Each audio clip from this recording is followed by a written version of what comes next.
Okay, good afternoon, members. This is group 3, and we are going to take you through the imperialism in Africa.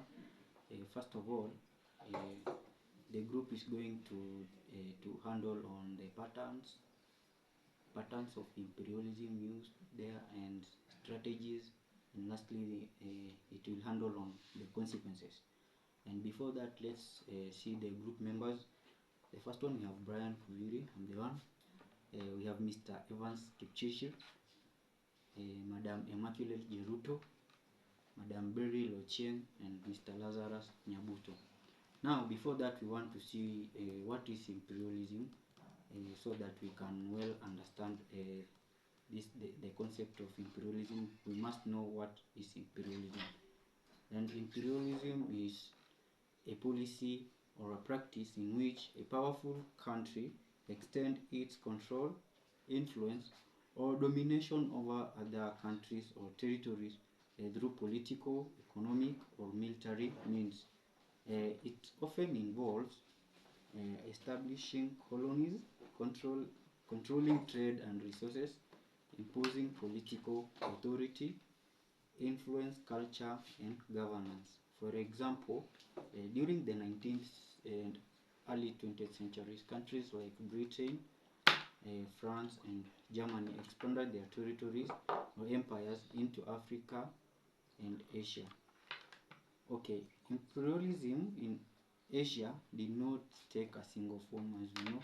European powers like later Japan and the USA used different patterns or methods depending on their interest, strength of Asian states, and resistance faced. Okay, the main patterns, as we're going to see, that were used by in the Asian were as follows. And here I'm going to welcome the next presenter, Mr. Kipchirchir, to take us through that part.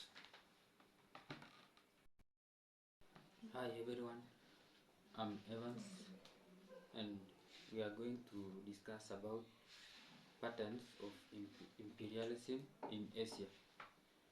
When we say about patterns, is how something is done or how it is arranged. Number one is direct rule, in bracket colonial rule. We say European officials govern the colony directly. For example, we have India under British rule, Indochina under France. Then the other pattern is indirect rule. Europeans rule through local kings or chiefs. An example is British in Indian princely states. Another pattern is protectorates. Local rulers retain power, foreign power, control defense and foreign affairs. The next pattern, for example, parts of Middle East under Britain. The next pattern is sphere of influence. Foreign power dominate trade stroke economy without formal colonization. For example, China divided into sphere of influence. The other is economic imperialism, control of trade and resources without political control. An example of economic imperialism is China after the Opium Wars. The other pattern is settler imperialism. Europeans settle permanently, controlling land and resources. For example, we have Russian expansion in Siberia. The other pattern is military occupation. Territories occupied strategic military purpose. An example is Hong Kong under Britain. The last one is Japanese imperialism. Expansion combining military and economic control. An example of Japanese imperialism is Manchuria, parts of China and Southeast Asia. I now welcome the next presenter to discuss with you causes of European domination in Asia. Thank you.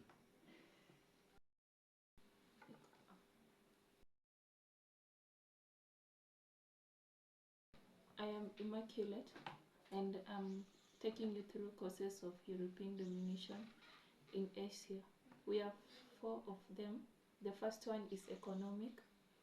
Under economic, raw materials, new markets, control of trade routes. The second one is political and strategic. Competition for global influence, strategic locations. We have also social and cultural. Under this, we are going to look at missionary work, belief in European superiority, social Darwinism. The last one is technological and military advantage. Here we have modern weapons, steam engines, superior tactics. I'm also taking you through strategies of European domination, and we have 6 of them. The first one was direct conquest. Military force to capture territories, e.g. in India, 1757. The second one is diplomacy and strategies. In this we have unequal treaties, e.g. the Treaty of Nanking in 1842. The third one is the indirect rule, control through local rulers. Example, India, French, and Indochina. The next one is economic domination. Under this we have trade monopolies, cash crops. Example is Dutch in Indonesia. We have also the divide and rule strategy. Under this we are going to talk about exploit divisions. This took place in British in India. And the last one is colonization and settlement. Here patterns European settlements. An example of a country is Southern Asia. I'm going to welcome the next presenter. Hello, it's Beryl Ocheng. I'll be taking you through consequences of imperialism in Asia. We have economic consequences, exploitation of resources for Europe, destruction of local industries and crafts, introduction of cash crops, dependence on foreign markets. Under political consequences, we have collapse of traditional empires and kingdoms. For example, we have the Qing dynasty that declined due to foreign interference in China. We have rise of European colonial administration, artificial borders, and future conflicts.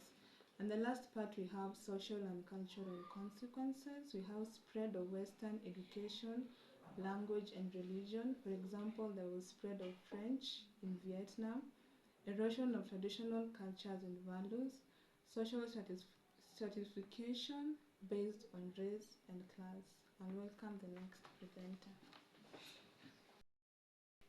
I'm Lazarus Nyabuto. I'm going to take you through the consequences number 8.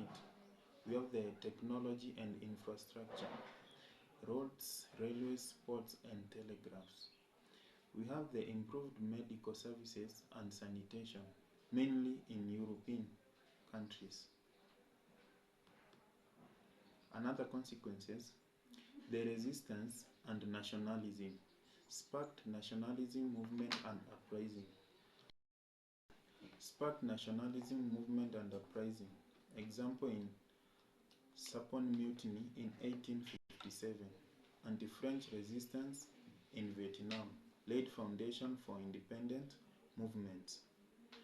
Okay, we have seen the patterns of imperialism, their consequences, and also below